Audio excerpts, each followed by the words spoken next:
أعوذ بالله من الشيطان الرجيم بسم الله الرحمن الرحيم. Ayah number 30. وَوَهَبْنَا, and we gifted لِدَاوُودَ, to Dawud alayhi salam, Sulaiman alayhi salam. Who was he? نِعْمَ الْعَبْدُ, an excellent servant. إِنَّهُ أَوَّابٌ, indeed he was one who repeatedly turned back. To who? To Allah. وَهَبْنَا, وَهَبْنَا from the root letters, وَهَبَ, وَهَبَ يَهِبُ, hibatan, hibah is a gift. And wahb is or hiba is used for something that is given as a gift to someone. And to Dawud alayhi salam, what was given as a gift? Sulaiman alayhi salam. Who is Sulaiman alayhi salam? His son. A child, a son, is called a hiba, a gift from Allah. Why? Because children cannot be purchased.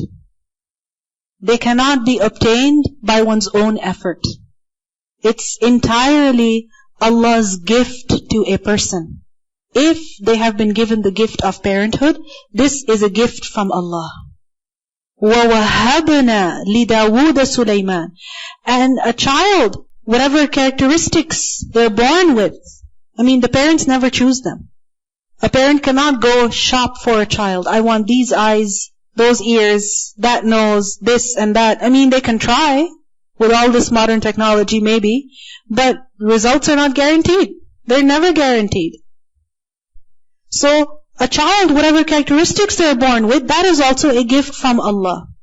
And Sulaiman alayhi salam was no ordinary person. We learned earlier about his intelligence.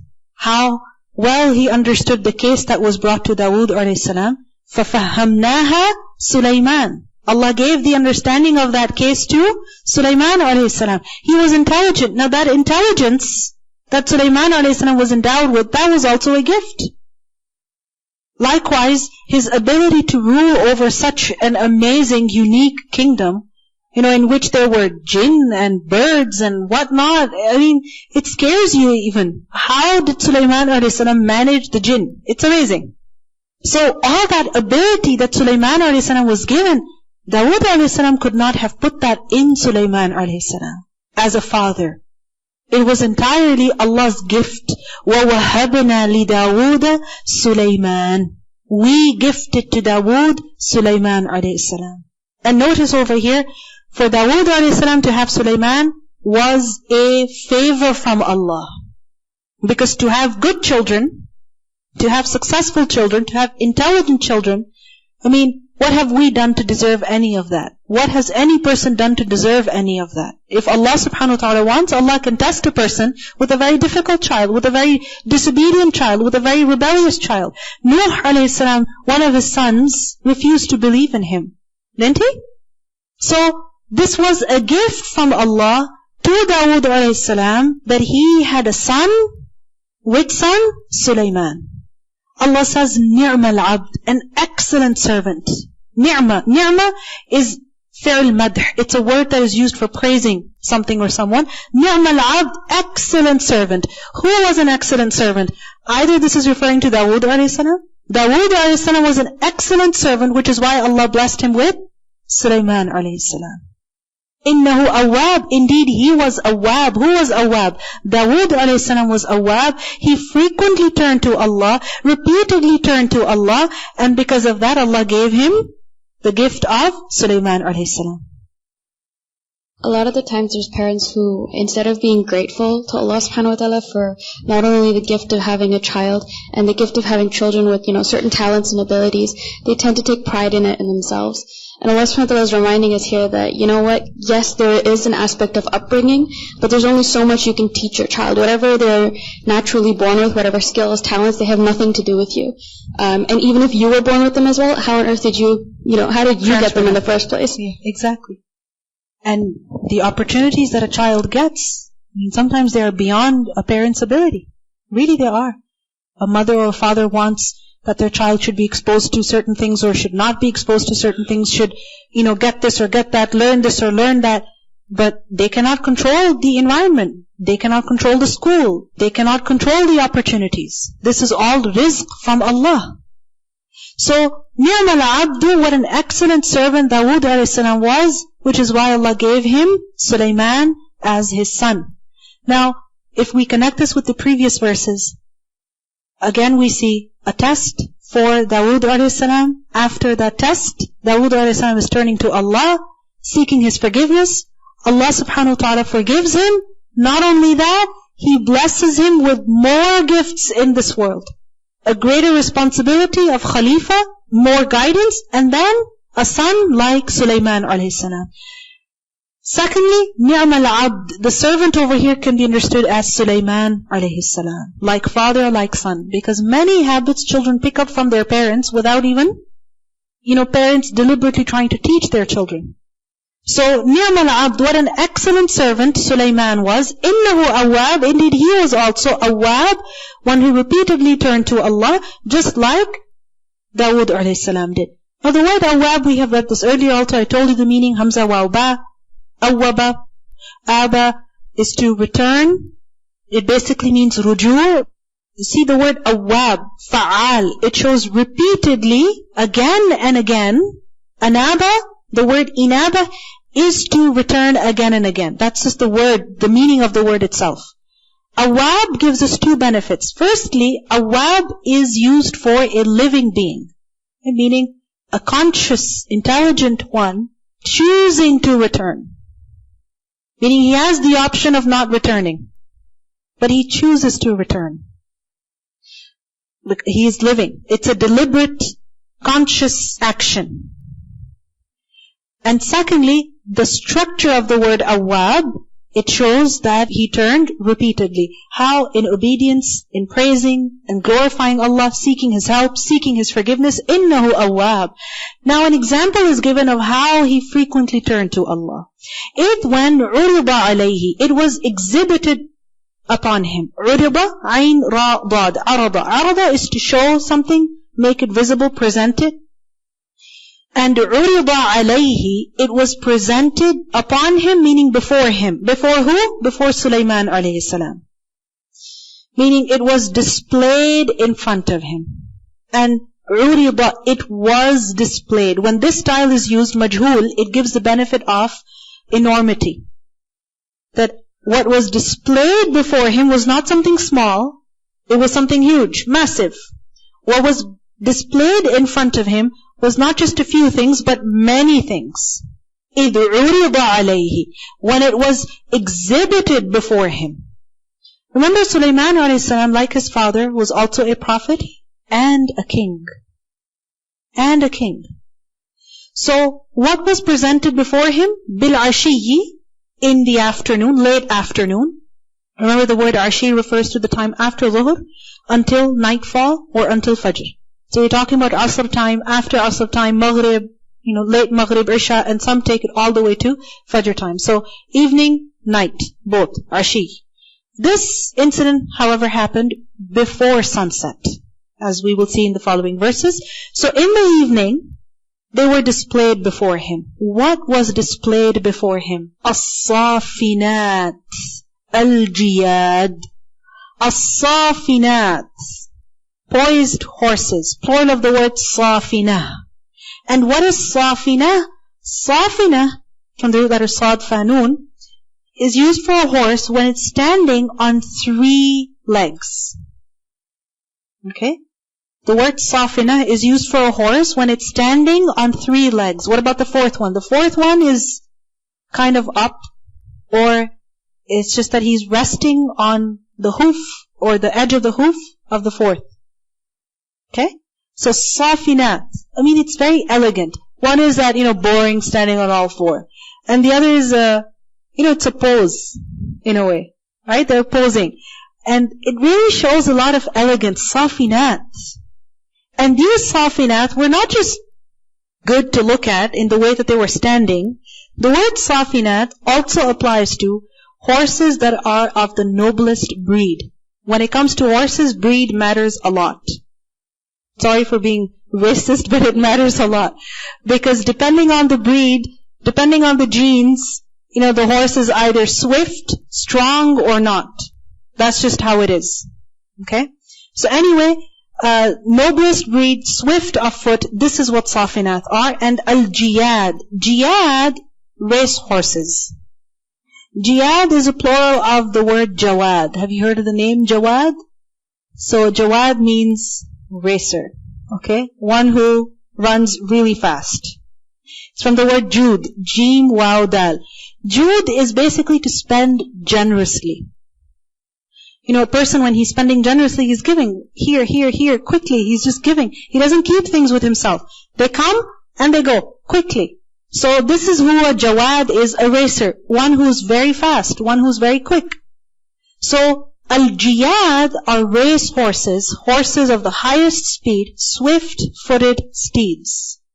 So these horses that were presented in front of him, exhibited in front of him in the evening, before sunset, these horses were safinat when they stood, and al-jiyad when they ran.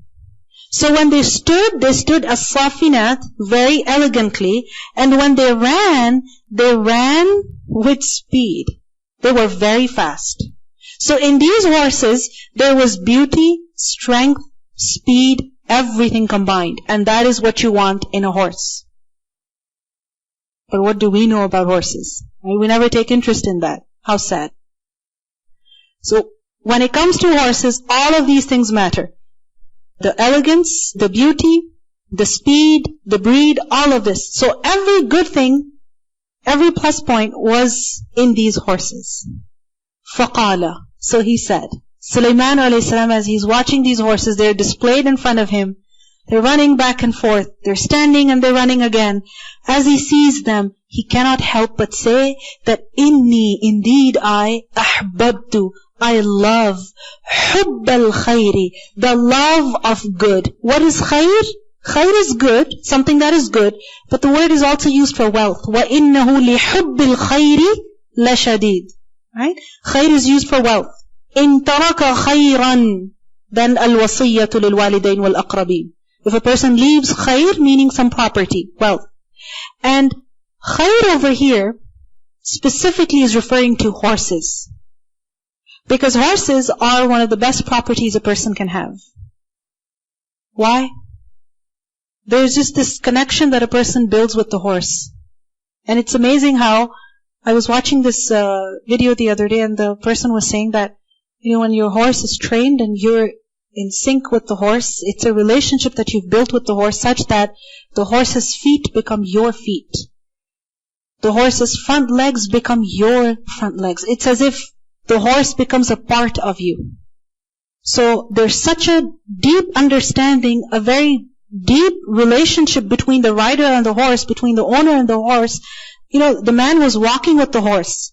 Alright, and he was showing how he was walking fast and the horse was keeping up with him, and all of a sudden he stopped and the horse stopped. And then he is walking really slowly and the horse is also walking very slowly. He turns right and the horse turns right. Literally, every action of the man, the horse was following. Anyway, horses are one of the best properties that a person can own.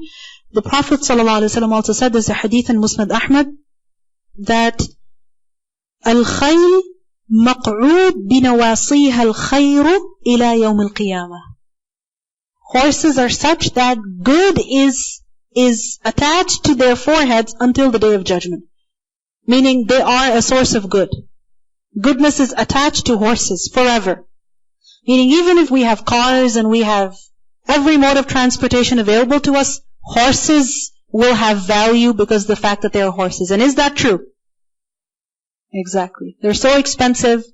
People who love horses, they just love them like anything. So horses have their value. They are really khayr. And Sulaiman alayhi salam, when did he live? Thousands of years before us. So from that time until today, and this will continue until the day of judgment, horses will always be valuable. They will never lose their value. They are khayr. So Sulaiman alayhi salam said, Inni ahbabtu hubb al-khayri. I love the love of good. I love the love of this property. What does he mean by this ahbabtu hubba? Why is hubb coming twice? Because you get to emphasize hubb then. If you just say once, أنا أحب الخير, I just love good. I mean, it's boring. But إني أحببت, I love the حب الخير. I even love to love horses. Meaning I love them so much. Alright? I love the fact that I love horses. What does that mean? I love them dearly. Alright? So I love the love of good. عن ذكر ربي. عن, because of, due to, the dhikr of my Lord, the remembrance of my Lord. I love these horses because of the dhikr of Allah. What does this mean? I love them because they help me remember Allah. They remind me of Allah. They help me do dhikr. And is that so? That when you see something beautiful, when you see something valuable, when you appreciate something, it becomes an excuse for you to appreciate Allah subhanahu wa ta'ala. It becomes a reason for you to remember Allah. Like for example, you go to a botanical garden, for instance, and you're looking at all of these flowers. You love flowers, even if you're not very passionate about flowers, but you will go and look at them. Why? Because they help you do dhikr. You go to the lake, you go to a beach, you go to a mountaintop, you go somewhere out in the nature. Why? Because it helps you remember Allah. Now the word an, is it used for ta'leel? Ta'leel as in reason? Yes, it is. In the Quran we learn in Surah Tawbah, وَمَا كَانَ اسْتِغْفَارُ إِبْرَاهِيمَ لِأَبِيهِ إِلَّا عَن مَوْعِدَةٍ. Ibrahim a.s. sought forgiveness for his father. Why? عَن مَوْعِدَةٍ, because of a promise. So in the Quran, the word an is used for what? Because of, due to. Alright? So, إِنِّي أَحْبَبْتُ حُبَّ الْخَيْرِ عَنْ ذِكْرِ رَبِّي. I love to love these horses. I just love these horses simply because they help me remember Allah. Hatta, until. And as he was saying this, the horses were galloping, running back and forth in front of him. تَوَارَتْ بِالْحِجَابِ. تَوَارَتْ. It disappeared. It hid behind. Meaning the horses hid behind. بِالْحِجَابِ, the veil. تَوَارَتْ وَرَايَ. The word wara from the same root. What does wara mean? Behind. Alright? And tawarat, the ta at the end, feminine, referring to horses, safinat, jiyad. So feminine is used over here. So tawarat, they went and hid, meaning the horses disappeared, bil hijab, into the curtain. What curtain is this? What screen, what veil is this? Basically, it's describing that the horses were out of view now. Maybe there was a hill, maybe the plains were such that as the horses ran too far, they were hidden from his view, or maybe they were taken back into the stables. Alright? They were not in his view anymore. حَتَّى تَوَارَتْ بِالْحِجَابِ. The horses were not in his view anymore. What did he say? He said, رُدُّوهَا. Bring it back. You took them away too soon. They've gone too far off. I can't see them anymore. Bring them back. رُدُّو. From the root letters ra, dal, dal. Radda, to return something. So رُدُّوهَا. What does ha refer to? Horses. Bring them back عَلَيَّ, before me. Bring them back to me. I want to see them again. Make them gallop this way. فَطَفِقَ. And then as the horses came back to him, he went to the horses and طَفِقَ. He began. He set out. طَفِقَ is to set out to do something suddenly. Meaning the people weren't expecting this from him. All of a sudden he began mashan. He began stroking. He began wiping. Masah. What does masah mean? Well, you do masah of your head. You wipe your hands over your head. You do masah over your socks. What do? You wipe your hand over your sock, right? So, mashan, he began stroking the horses with his hand. Where? Bisuqi. At the legs. Suq, sin wal qaf. There's the plural of the word saq. Saq is used for a leg, for a creature, for an animal, and when this word is used for a plant, it refers to the trunk or the stem. So he began wiping his hand over their legs. Wal a'naq. A'naq is a plural of unuq. What does unuq refer to? Neck. And that is what you do to your horses. Especially when you're training them, when you're building that relationship. The instructor will tell you again and again, touch it. Touch it. Especially on the neck, on the leg. Show your horse your appreciation. At horse competitions or horse sales and things like in auctions and things like that, one of the ways to check the horse's health is also to check by running through their neck and their legs to make sure there's no bumps or lumps or anything. And it's just to again see how healthy the horse is and how well it was bred. And it's just they're better and faster that way. Yes. And especially for building that connection. And you see, it's as if he couldn't help except show his admiration and love for those horses. First of all, he's saying he cannot help but comment, I love them because of the fact that they help me remember Allah. And then he goes and he touches them. He goes and he touches them. And this just shows how important physical contact is. When you look at your child, when you look at any child, and you want to show them your appreciation, don't just stand there and smile. Especially if it's a child from your family. You go touch them, you go pat them on the back, rub them a little bit on their head. Do something. That physical connection is necessary. It's a part of expressing love. So, فَطَفِقَ مَسْحًا بِالسُّوقِ وَالْأَعْنَاقِ. What do we see over here in the character of Sulaiman alayhi salam? Was he awwab? Yes, he was. He's looking at the horses, admiring the horses. And because of the horses, who is he turning back to? Allah subhanahu wa ta'ala. Another very beautiful thing we see over here in the character of Sulaiman alayhi salam, his soft side. Sulaiman alayhi salam is generally portrayed as a ruler, a king, someone mighty, someone who controlled the jinn, and so he must be very harsh. No. He was firm, he was strict. But at the same time, he was loving. Look at how he's masham bisuqi wal a'naq. He's touching the horses, patting them on their necks and on their legs. This ilm night by Sheikh Abu Isa, Dominion, inshallah it should be coming to Toronto very soon. I was watching a video about it. Are all kings butchers or meat? Right? This is how kings are portrayed, right? Or thought of. Either they're butchers, as in they are very oppressive, or they become meat for others. The only way to survive is that you become a butcher. If you're not a butcher, you'll become meat for others. But Sulaiman alayhi salam is that exception. He's that exception. He was given the best kingship, the best kingdom, the most supreme worldly powers that any human being can have, as we will see. Any king can have. And yet, he had this tender side. Yet he had the soft side. He actually loved horses and he's going and patting them and touching them. These verses have been interpreted in another way also. And what is this interpretation? He saw the horses and فَقَالَ إِنِّي أَحْبَبْتُ حُبَّ الْخَيْرِ عَنْ ذِكْرِ رَبِّي. He said that indeed I have loved the love of good, meaning the horses. I love them too much. I've been watching them to the point that they عَنْ ذِكْرِ رَبِّي, this love, it took me away from the dhikr of my Lord. You understand? So an over here gives the meaning of taking away from. Like we learn in the Quran, فَلْيَحْذَرِ الَّذِينَ يُخَالِفُونَ عَنْ أَمْرِهِ. They keep away from His command. So, إِنِّي أَحْبَبْتُ حُبَّ الْخَيْرِ عَنْ ذِكْرِ رَبِّي. This love took me away from the remembrance of my Lord. And some Mufassirun have said that this was before sunset. So he was supposed to pray Salatul Asr, but he was busy watching the horses. And he loved watching them to the point that he missed his prayer. حَتَّى تَوَارَتْ بِالْحِجَابِ. And tawarat, it is referring to the sun. That the sun, it got concealed in the curtain, meaning the sun set.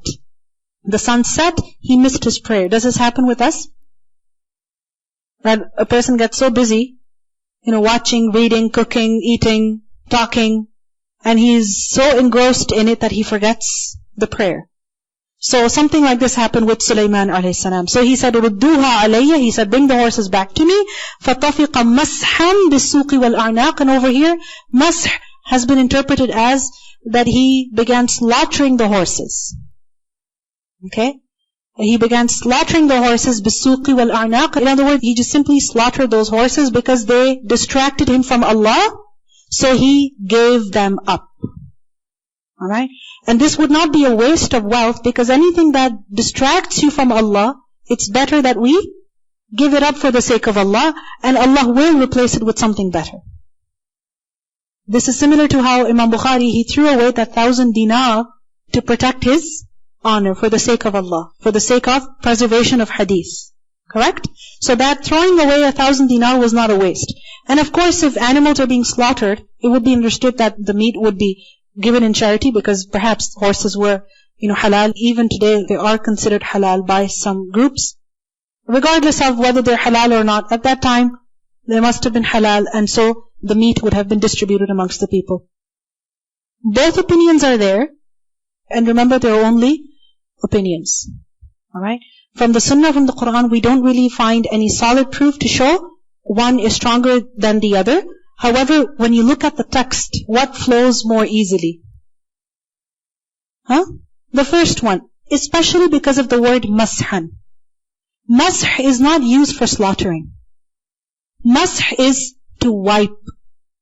And when horses are slaughtered, they're not slaughtered in this way, wiping over the necks and the legs. Allahu A'lam, whatever it was, in either of the interpretation, what do we see?